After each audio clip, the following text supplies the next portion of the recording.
সকালবেলা ঘুম থেকে উঠে একটু মাঠের দিকে যাচ্ছিলাম। আসলে আজকে আমি তোমাদেরকে দেখাবো আমাদের এখানকার সকালবেলার দৃশ্যটা কীরকম হয়।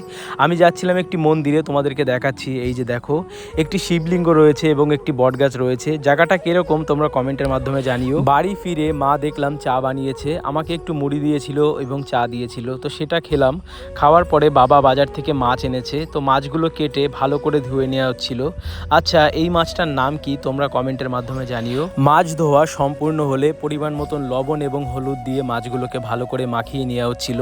এরপর কড়াইয়ের মধ্যে তেল দিয়ে একে একে মাছগুলোকে ছেড়ে দেওয়া হচ্ছে। আর কত সুন্দর কালার হয়েছে দেখো। তারপরে মাছের মাথাগুলো ভেজে নেওয়া হয়েছে।